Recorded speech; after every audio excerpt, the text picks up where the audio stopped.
Hi, welcome you to this special class on Unacademy YouTube platform.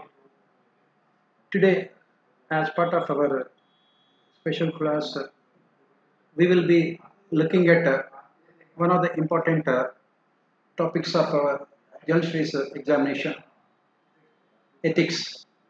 As all of you know, this ethics paper is important, very important from your chances of success because if you have to get into top 100 ranks, three things you have to do very well.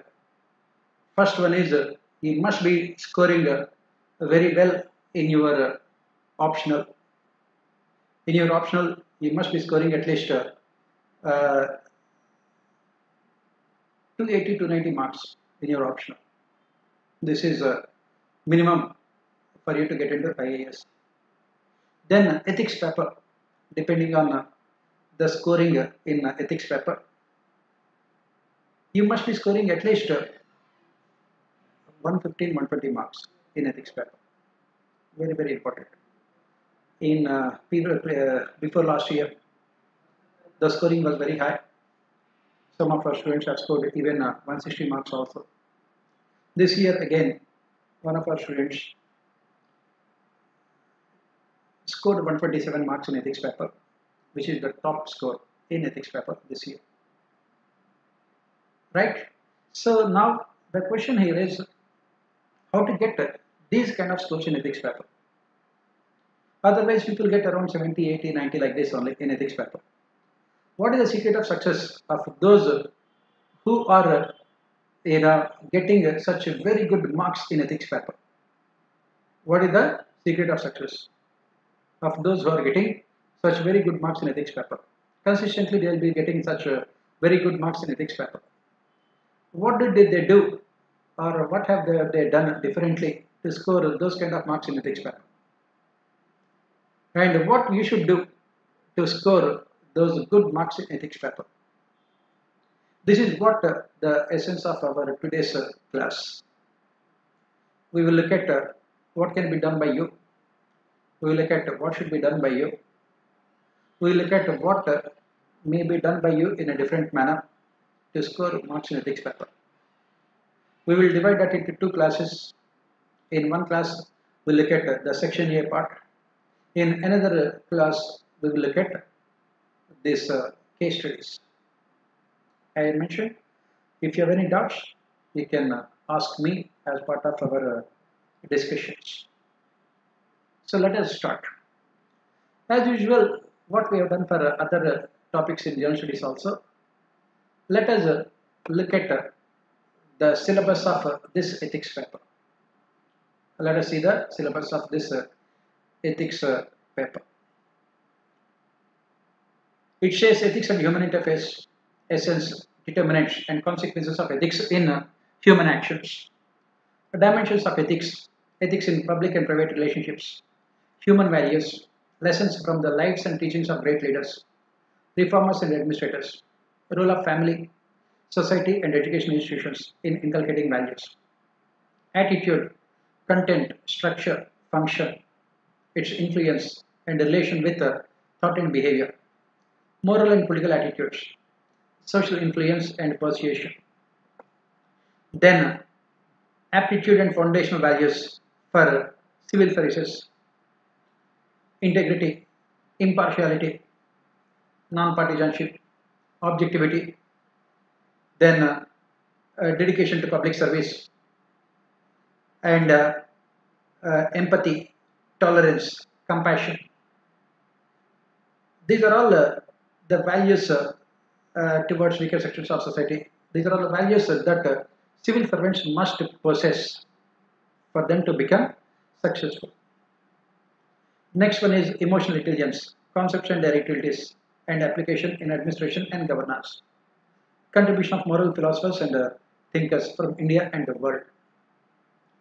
Proceeding further, public and civil services values and ethics in public administration, status and problems, ethical concerns and dilemmas in government and private institutions. then uh, ethical concerns, status and problems, and ethical concerns and dilemmas in government and private institutions. Laws, rules and regulations, and conscience as a source of ethical guidance. Accountability and ethical governance. Strengthening of ethical and moral values in governance. Ethical issues in international relations and funding. Corporate governance. The next topic in the syllabus is this probity in governance. Probity in governance. Concept of public services. Philosophical basis of governance and probity. Information sharing and transparency in government. Right to information. Code of ethics, code of conduct, residence charters, work culture, quality of service delivery, utilization of public funds, and challenges of corruption. So this is what broadly the syllabus. And the last one is case studies on above issues. So if we have to understand the syllabus, why UPSC has included all these things, we should also look at the context under which UPSC made the changes. As we say all the time, what UPSC, what are these training institutions like Lal Bahadur Shastri National Academy of Administration, Missouri, Sardar Vallabhbhai Patel National Police Academy, Hyderabad, or Customs Academy, Faridabad, Income Tax Academy, Nagpur, have regularly complained to UPSC. What is the major complaint? The major complaint is that the average age of people getting into civil services is almost 29 years. By the time training is finished, they will be 31 years when they get into these services. And what is the problem here? The problem here is that when you are getting into services at such a late age in life, it becomes difficult for these training institutions to mold the character and behavior of these officers according to the needs of our nation. Because when you are talking about 29, what you are saying is that your personality is already fully developed. Your personality is already fully developed. Your value system is fixed. And as part of the training, it is almost impossible. As part of training, it is almost impossible for these training institutions to change your personality, to either mold your personality according to the needs of our nation. So they have requested UPSC, please do something about it. Please make sure that those who are getting into civil services have the necessary values. Those who are getting into civil services have those basic human values, because otherwise it becomes difficult, it becomes impossible. And that is when UPSC has decided to change the examination process. That is when they have decided to change the examination process. It has been recognized by UPSC that they must test the value system of the future officers in the examination itself. That is, they must make sure that all those officers who are getting into civil services have the necessary kind of necessary values which are needed for them to be successful. They should know everything about life. They should know what is happiness. They should know what is peace of mind. They should know what is honesty, what is integrity. They should know what is corruption. They should know what they can do and what they should not do as part of their job. They should know what is code of ethics or code of conduct. And they should know the value system of our societies.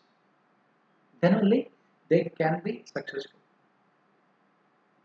So what UPSC has done is that they have included all of them in the syllabus of our ethics paper. That is the reason why if you start with this ethics and human interface, essence, determinants and consequences of ethics in human actions. Basically, it talks about what are these ethics, what is the meaning of ethics, why should we have ethics in our society, what are the sources of ethics, what are the determinants of ethics, and most importantly, what happens when we don't have ethics. What happens to the societies when they don't have ethics? What are the different dimensions of ethics? Right? Teleological ethics, deontological ethics. Like this, we talk about so many other dimensions of ethics. Then it also talks about what are the ethics in public and private relationships. Because as it has been rightly pointed out, if you want to know the true personality of a person, don't go by what he says in public. Always go by what he does in private. When we are not being observed by others, we will reveal our true personality. Take the case of our political leaders. They will ask the people to make all kinds of sacrifices. They will say that the country is undergoing severe crisis. And what do? They travel in most luxurious flights, stay in 5-star hotels, and enjoy all kinds of comforts. That is where we talk about all these things. Next, human values, lessons from the lives and teachings of great leaders. So, one of the important sources of ethics we study is these teachings of these great leaders. Right from ancient times, the Bhagavad Gita, Ramayana, to Adi Shankaracharya, to the modern times, the philosophers like Vivekananda. The objective of learning from their lives and from their teachings is we will come to know what is right and what is wrong, what is moral and what is not, what is ethical and what is not. And then another important source of ethics here is the role of family, society, and education institutions in inculcating values. This is what we say. One of the important sources of ethics is family, first, society, and most importantly, education institutions. When we are young, we learn our values, our value system by observing our parents. And when we go to school and college, these academic institutions will teach us values. And otherwise, from the society where we live in, we learn our value system. When we keep on saying that our bureaucracy is inefficient and corrupt, we don't have to blame our bureaucracy because they come from the same society like all of us. Unfortunately, in our society, what is given importance is only success in terms of money, in terms of value system, in terms of power and position. We are not at all concerned about whether you are good or not. Our society never gives importance to these things. Your character, your values, your morals are never given importance by our society. On the other hand, if you are a rich and a popular person, our society is always willing to give you benefit of doubt, saying that you might have done something wrong. Look at the kind of sympathy that is being generated for Shah Rukh Khan's son. Right? Everyone is sympathizing with his son, saying that he might have committed some kind of, it is not a big mistake, it was not a crime, it was a silly mistake. Imagine the same kind of crime is committed by a poor person. Will a society have the same kind of sympathy? Obviously not. Why? Because in our society, if you are a successful person, automatically it is taken for granted that you are also a good person, unless it is proved otherwise. Even then also, the benefit of doubt is given to you only. Right? You can see Vijay Malaya moving freely in London and everyone talking to him because it does not really matter because he is a rich person. This is the kind of society where we are living in. And that is the reason why we say that we need to have a strong ethical infrastructure. We must have this strong ethical infrastructure so that we can have better value system in our societies. Second topic of our syllabus, attitude. It shares content, structure, function, its influence and relation with thought and behavior, moral and political attitudes, social influence and persuasion. Why did the UPSC include this topic in our syllabus? Let us look at why UPSC has included this topic in our syllabus. They have included this topic in our syllabus. Why? Because of the attitude of our bureaucracy. We say that our bureaucracy suffers from colonial attitude. We say that our bureaucracy can never empathize with the problems of people. We say that our bureaucracy has this ivory tower attitude. But why did they develop this kind of attitude? Sorry. How did they develop this kind of attitude? And what are the factors that influence this attitude? And how this attitude is resulting in their behavior? For that, you should know the theoretical aspects of attitude and behavior. You have to talk about what is the moral attitude and what are political attitudes. If I say that you are a good person, how do I know that you are a good person? I know that you are a good person on the basis of the moral values, moral attitudes you possess. If you are honest, if you have integrity, if you have reverence for others, respect for others, if you are selfless in terms of your behavior, if you have empathy, then I will say that you are a good person. Right? Just before starting our class, I was just reading something. Please remember, these are the things which you have to quote in your answers in ethics paper. Whatever I am telling you here, these are things which you have to quote in your answers in our ethics paper. So two people are discussing among themselves. What is the discussion? So they were discussing about heaven and hell. One person has said that entry into heaven is completely free.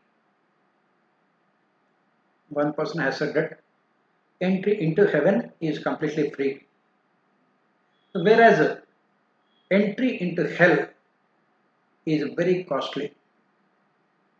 I repeat, entry into heaven is completely free, whereas entry into hell is very costly. The other person was surprised. How can you say that? So do you know the answer here? Why entry into heaven is completely free, whereas entry into hell is very costly? Do you know the answer here? Yes? Anyone who is attending here? Can you answer this question?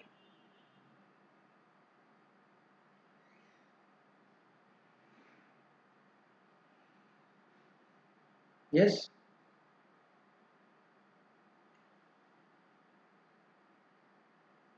My question is, entry into heaven is completely free, whereas entry into hell is a very costly affair.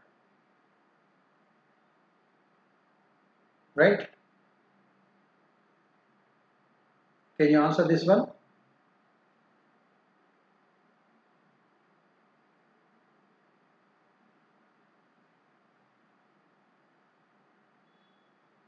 Yes?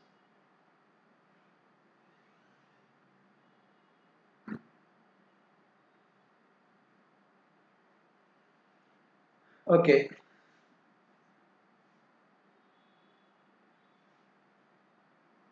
You can say whether you know or not. That is also enough.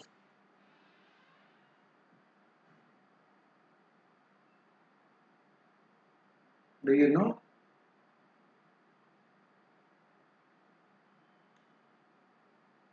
Okay, let me tell you. This is where your knowledge of ethics will come into picture.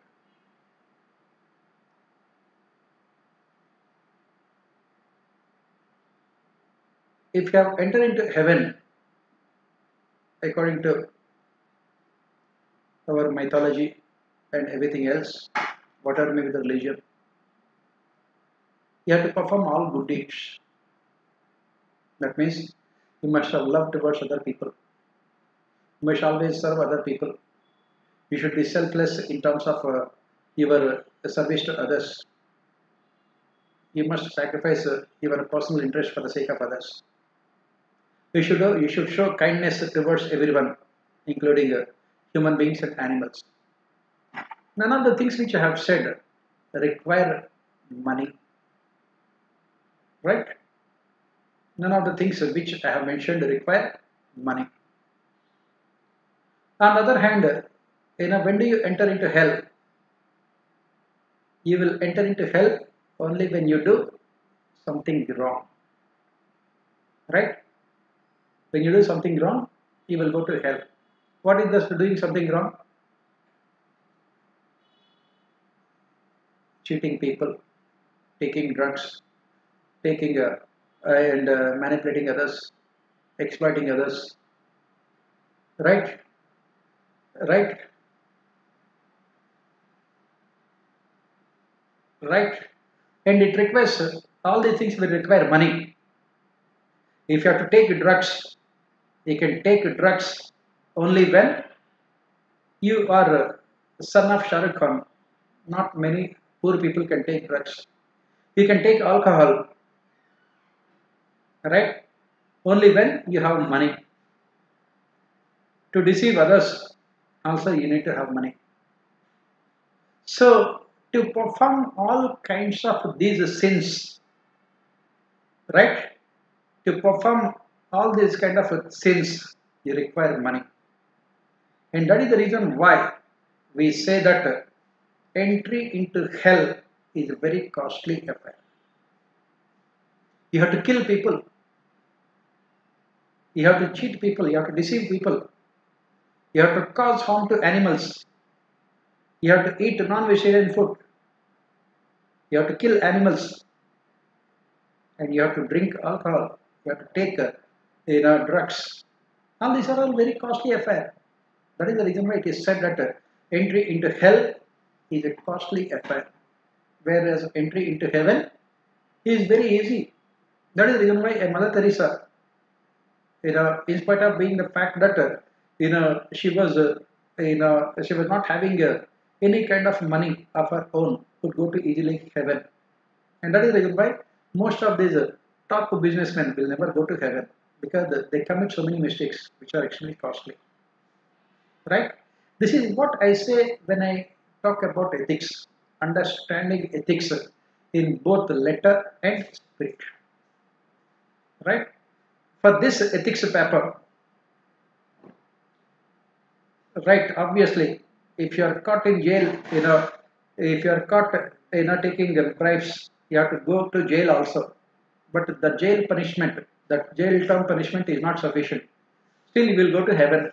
Still will go to hell only, because that is also not enough, because God has his own way of dispensing justice, unlike our judiciary, right? So that is what it is.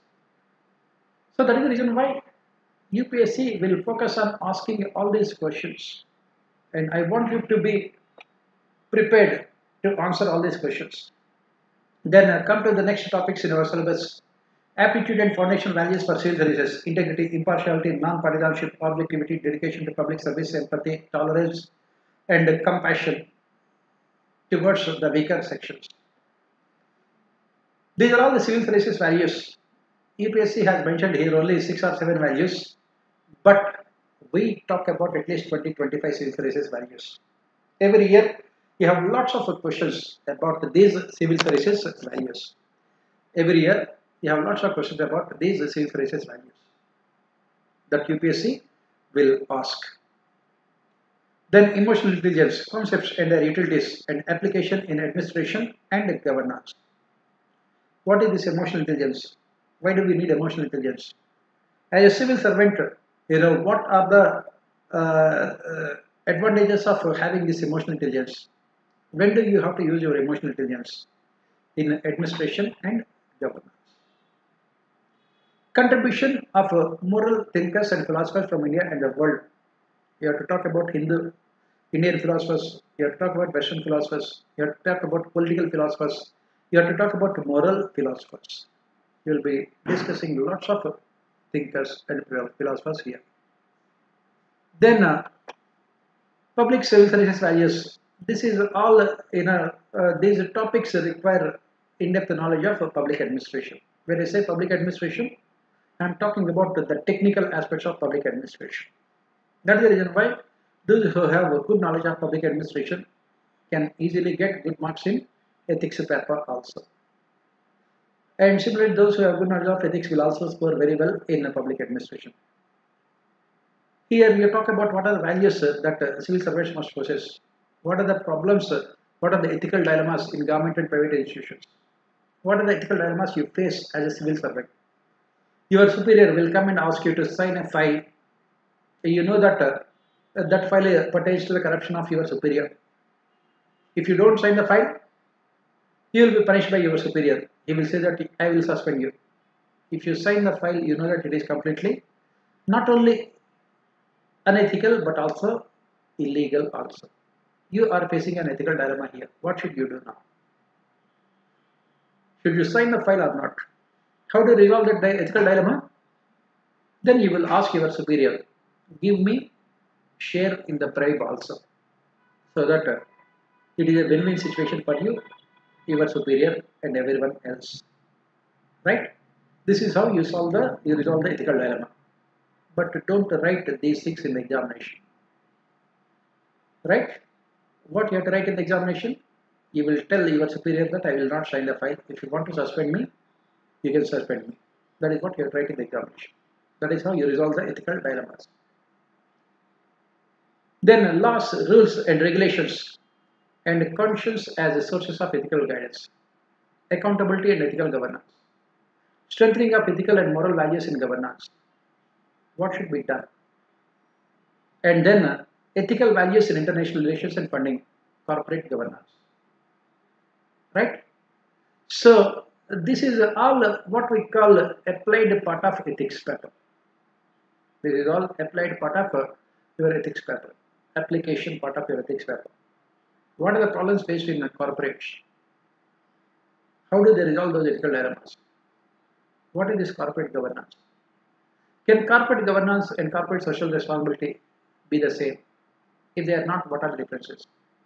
What about the ethical relations, ethical issues in international relations and funding? Normally, in international relations and funding, what really matters is self-interest. What really matters is only self-interest. That means a country always looks at its own interest. In the process, if it is causing harm to others, so be it. That is what countries normally do. That is what countries normally do. Can self-interest be the criteria in having relationship with other countries around the world? What else should be the criteria? This is what we will be discussing as part of this topic.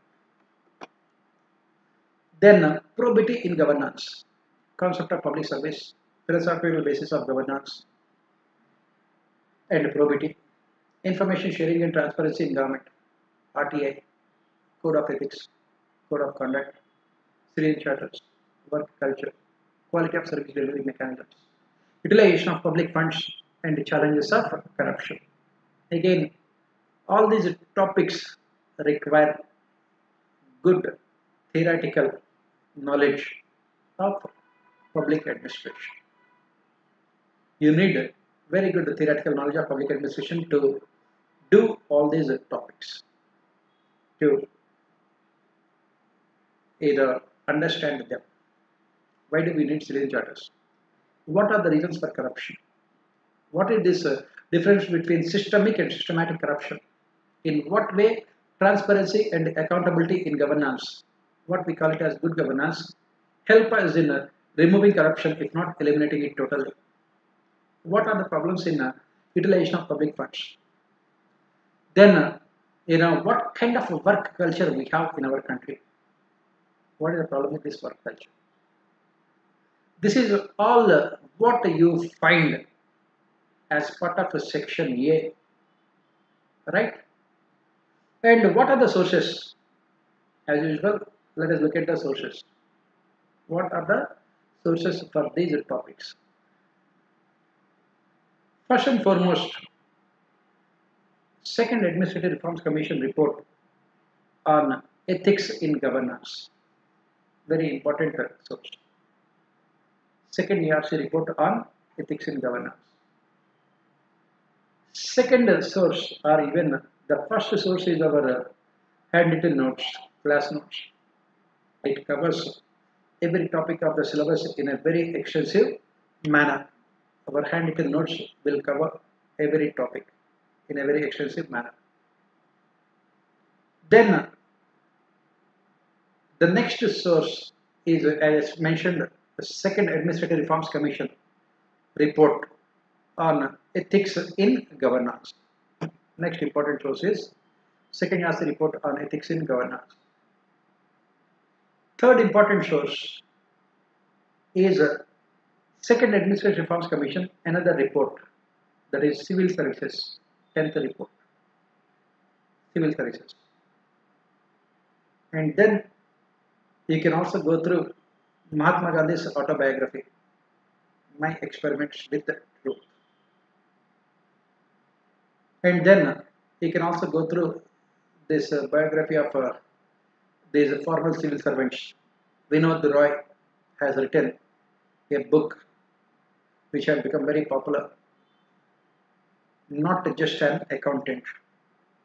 When he was the CAG, Comptroller and Auditor General of India, he was in the forefront in terms of bringing into public the corruption, massive levels of corruption that had taken place during the UPA time period.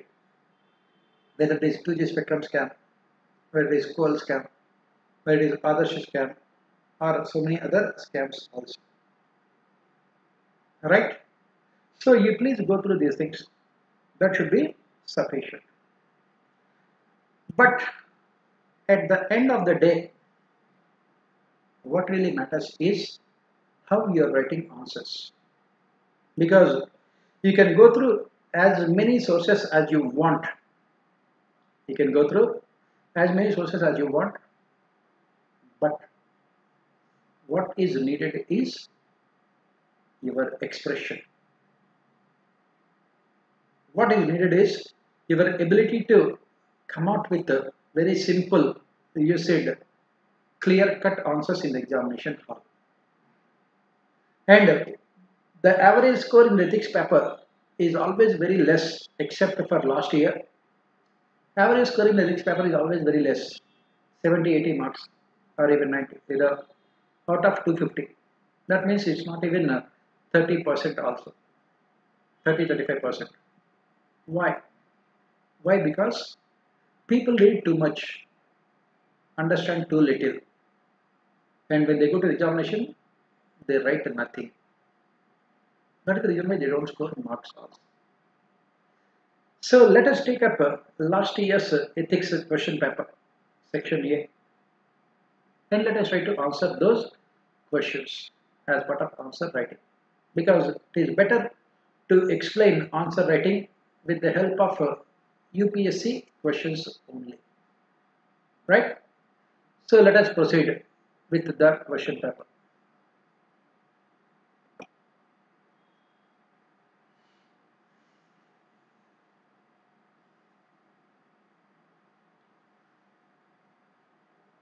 First question. What UPSC has done last year was that they have made even ethics paper more current oriented. They have made this paper more current oriented. The first question, they discuss the role of ethics and values. Discuss the role of ethics and values in enhancing the following three major components of a comprehensive national power. First one is human capital, second one is soft power, and the third one is social harmony. what we say is that when you look at any particular country, the country's strength cannot be determined in terms of its economic might, cannot be determined in terms of its military strength. It is determined in terms of these three important variables, because these three important variables which have been mentioned here are the instruments through which the rest of the things can be determined. That is the reason why it is called comprehensive national power. Three important variables that we are talking about here, three important components of a comprehensive national power. What are the things that we are talking about here?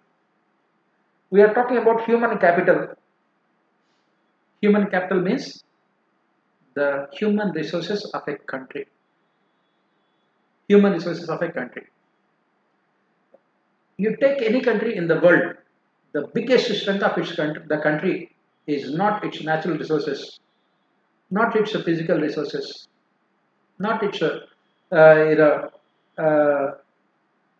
forests or mountains or rivers. What is the most important resource? Human beings, human resources. Because all these natural and physical resources at the end of the day have to be used by human beings only. That is the reason why it is called human capital. Physical capital can be used in a more efficient manner only with the help of well-developed human capital. So the question is how this ethics can play a very important role in enhancing human capital.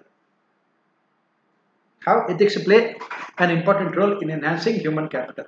That is what the question says. That is what the question says. How ethics play a very important role in enhancing human capital. You take a case of Western countries and South Asian countries or Latin American countries. What is the difference? The difference is in the value system. The difference is in the implementation of rule of law. The difference in the ethical infrastructure of a country. When you look at all those societies whom we are talking about, they have very strong ethical infrastructure. They have strict implementation of rule of law in both letter and spirit. Their people are sincere and hardworking. That is the way they have become developed. Right? Whereas, unfortunately, in societies like India, the basic problem is, unfortunately, in societies like India, the basic problem is the people of our country have this notion, have this wrong notion that we can easily become successful and rich in a short period of time without working hard. We can easily become successful and rich without working hard in a short period of time. That is where we talk about human capital. Our value system is not up to the mark. Take the case of our politicians. Take, I'll just give you one example here from the present day context. You have a Minister of State for Home in India at this point of time, very controversial politician in India now, whose son was accused of running his vehicles over people. And what was the history of this MOS home? Our Prime Minister keeps on talking about values and ethics in governance, good governance and all these things. And whom he has appointed as a MOS home? This person, MOS home, has a criminal case against him under section 302 of our IPC. What is section 302? If you are convicted, you will be given capital punishment. He was accused of murdering people, killing people. The case was filed in 2002. The case was filed in 2002. We are in 2021. Till now, nothing has happened with the case. And the minister continues, and he is the Minister of State for Home, whose responsibility is to protect people. You can understand the importance of human capital. Now, why India cannot become a developed society? Very simple here, simple and straightforward. Why? Because our human capital is so flawed, so lopsided, because we don't have any ethics. Our education never teaches us ethics. This is where the problem with us. Our education will always teach us how to be successful. The basic problem with our education system is that it will always teach us how to be successful. It never tells us why we should be good. And that is where the problem with our society.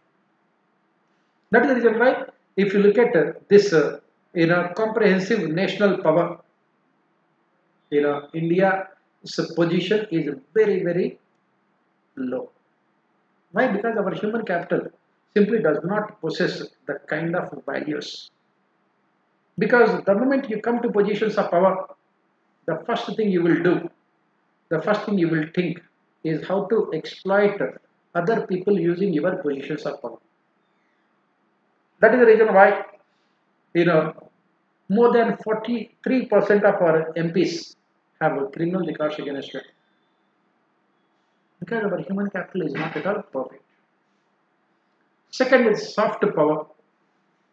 Nowadays, if you look at it in international relations, we are talking about this soft power. That means your culture, your value system influencing the rest of the world. Your traditions, your customs, your culture. In terms of soft power, India has a major strength. Yoga. India has given to the rest of the world yoga. India has given to the rest of the world the scriptures, Bhagavad Gita. India has given to the rest of the world the concept of what we call Vasudhaiva Kutumbakam. Right? India has given to the rest of the world a very strong ethical and value system. But unfortunately, what is happening right now is, recently, if you happen to see, our Prime Minister had a private meeting with the Vice President of United States of America when he went to America. The Vice President of United States of America had put a point blank question to our Prime Minister.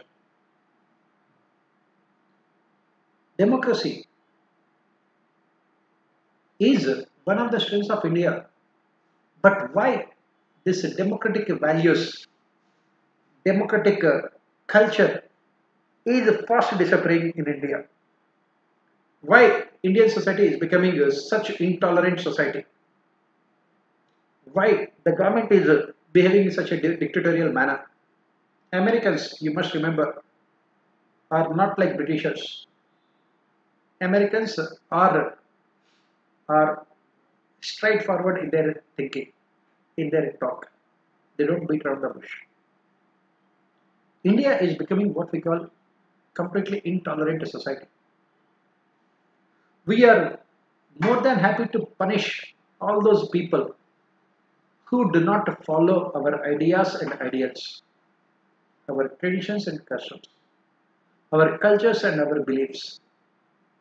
Intolerant societies can never achieve growth and development. Why? Because again our value system.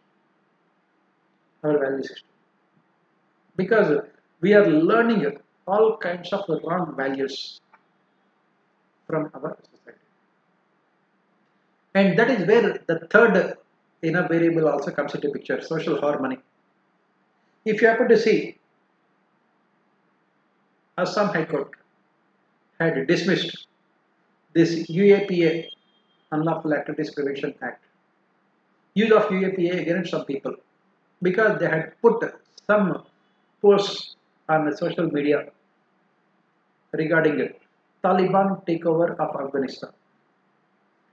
Just because you have put your opinion on social media and your opinion is different from the opinion of a majority, it does not make you anti social or illegal. We don't have that kind of social harmony, right? We don't have that kind of social harmony in our society. Tolerance and harmony unfortunately have become things of the past. Tolerance and harmony, they have become things of the past. Our societies are becoming aggressive, they are becoming conservative, they are becoming intolerant. That is the reason why, if you look at all three of them, human capital, soft power, and social harmony, all three of them can be linked to ethical system of our societies, value system of our societies. As we keep on saying, the problem with India is that we don't have any strong ethical infrastructure. You take any stream of our society, politics, business, entertainment, media, bureaucracy, professionals, doctors, lawyers. What we are lacking here, the common thread here is the absence of a proper value system. Look at what happened during the corona crisis. Second wave corona crisis. What happened? Most of those corporate hospitals ruthlessly exploited the insecurities and fears of ordinary people. They charged exorbitant amounts, 20 lakhs, 30 lakhs. And then ultimately, the patients died also. The dead bodies were not even handed over. The dead bodies were not even handed over to the families also, unless they pay the entire amount also. That is the kind of society we are living in. That is the reason why we talk about ethics and values. At the end of the day, it is not GDP, it is not per capita income. It is not your nuclear arsenal, it is not your arms and ammunition that decides the comprehensive national power. It is your ultimate value system. Right? So this is what you have to write for this question. Next, if you have any doubts, you can ask. Otherwise, I can move on to the next question. Let us move on to the next question. Education is not an injection. It is an effective and pervasive tool for all-round development of an individual and a social transformation. Examine the new education policy 2020 in the light of the above statement. First, you have to understand the statement. Education is not an injection. It is an effective and pervasive tool for all-round development of an individual and social transformation. The objective of education is not to give you more information. The objective of education is not to make you more aware about a particular aspect of study. The objective of education is not to give you a degree which can help you to get a better job. The objective of education is not to make you a successful professional. Then what is the objective of education? It is to transform you into a better and more ethical human being. That is what objective of education. To bring about a complete transformation within you, both individual as well as social transformation.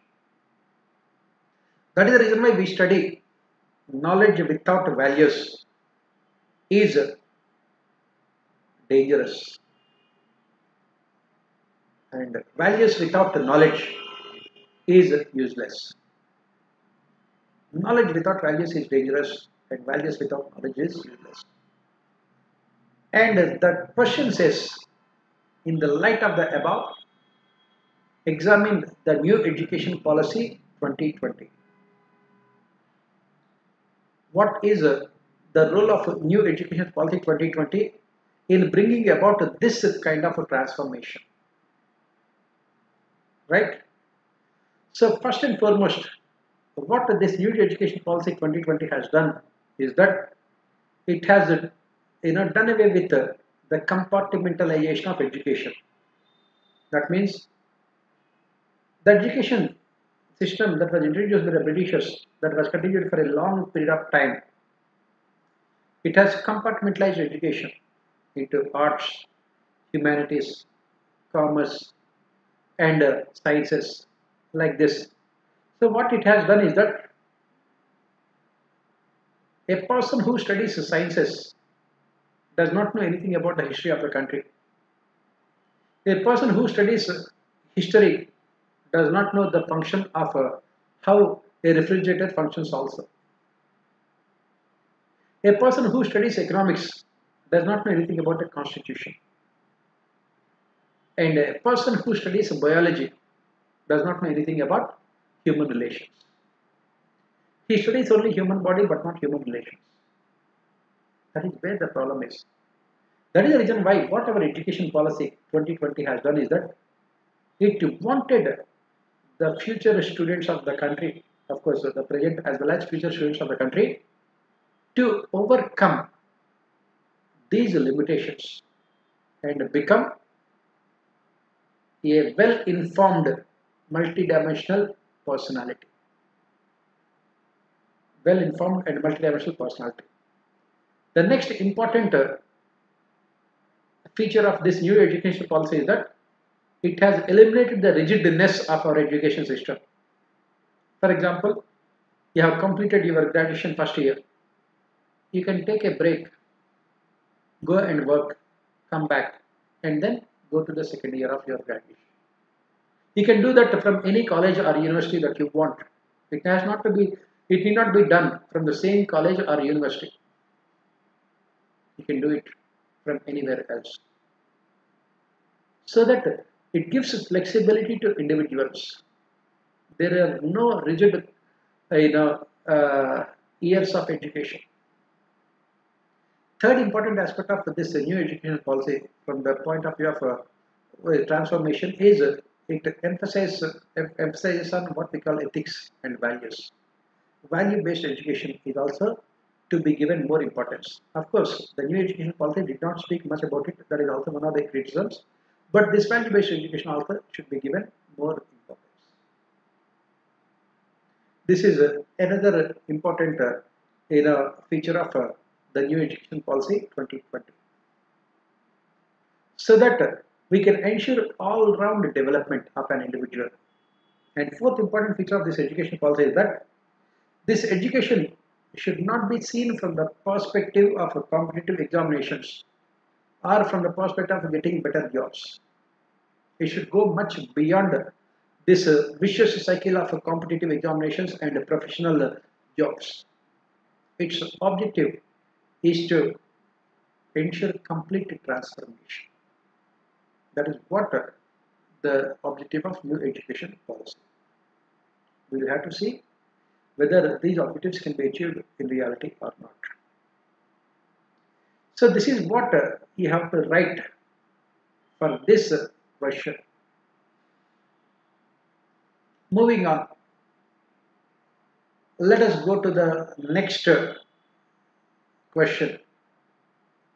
Hatred is destructive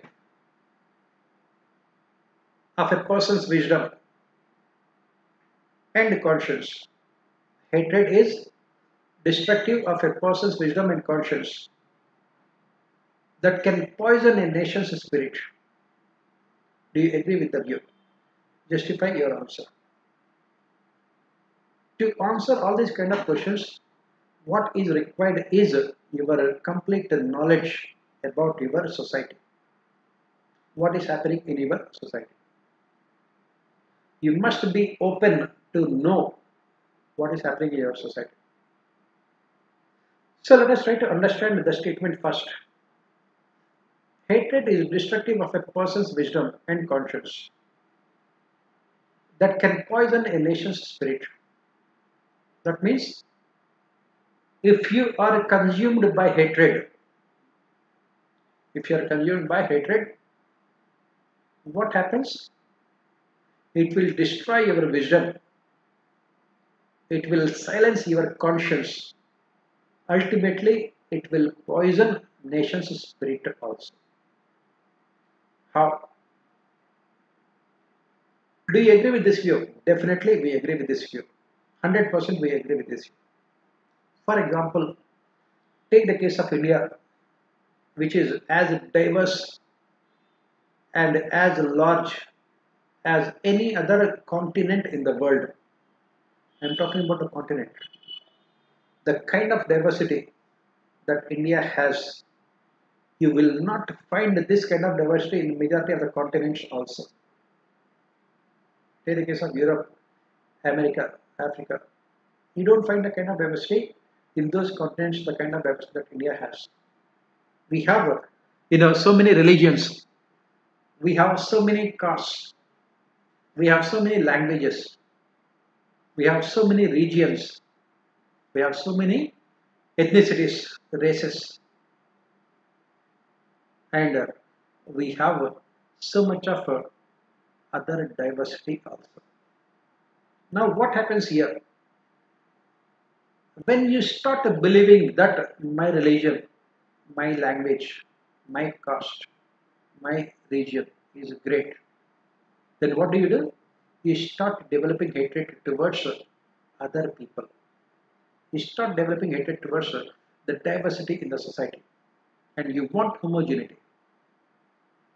For example, BJP talks about Hindi, Hindu and Hindutva.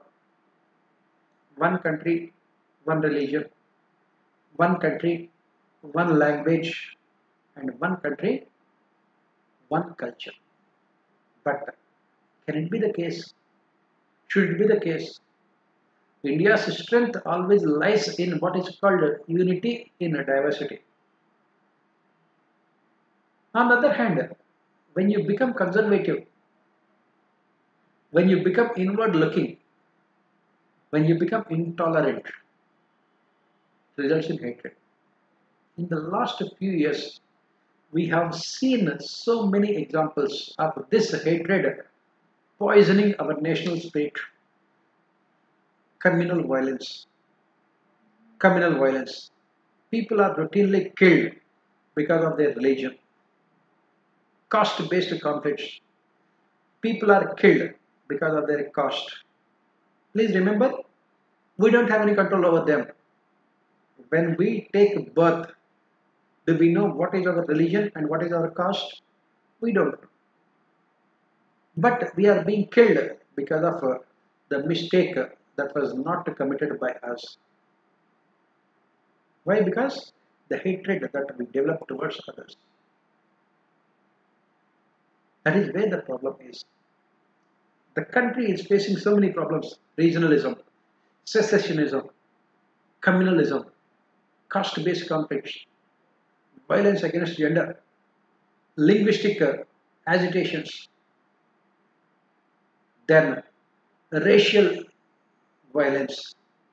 Why? Because all this is because of the hatred that we have towards others, towards different cultures, towards different religions, towards different languages, towards different races, because of which the country can never progress. Because the spirit of the country is poisoned by this hatred. It is poisoned by this hatred. In Maharashtra, when the Shiva Sena talks about the North Indians, people from UP and Bihar working there and taking away the jobs, regionalism. Recently in Kashmir, you have seen the militants, the terrorists have killed Hindus because of their religion. They wanted ethnic cleansing in Kashmir. All those Kashmiri Pandits who have returned to Kashmir, they wanted to create fear in the minds of those people. by killing them. If you kill one person, it is more than enough. Rest of the entire community will be suffering from fear, uncertainty, and insecurity. So what do? They have no option but to run away from their homeland. This is the objective of the terrorists also. In the name of religion, they create this hatred. And that is where the problem is. In other states, you can see in most of this North India with parochial attitudes and patriarchal societies, the lower caste people are routinely exploited. They are routinely killed by the upper caste in the name of honor killings. And then, the conflict between Hindi and the non-Hindi speaking states. Everywhere you can see that. Everywhere you can see that. Recently, in one of the conferences, the health secretary has said that if you cannot speak Hindi, you don't have the right to stay in India. You don't have the right to be called yourself an Indian. This is the kind of hatred you have for other communities, other linguistic people. Can the country ever develop with this kind of attitude? Obviously not. What is required is, as we said, tolerance. What is required is respect for diversity. This is what you will be writing for all these questions. As you can see here, what is needed when you are preparing for these topics is your understanding of Indian society, Indian culture, Indian ethos. That is where you will be getting very good marks. Right? I think the time is up. We can stop here. In our next classes, we will continue with other topics in our general space. Till then, take care of yourself and best of luck.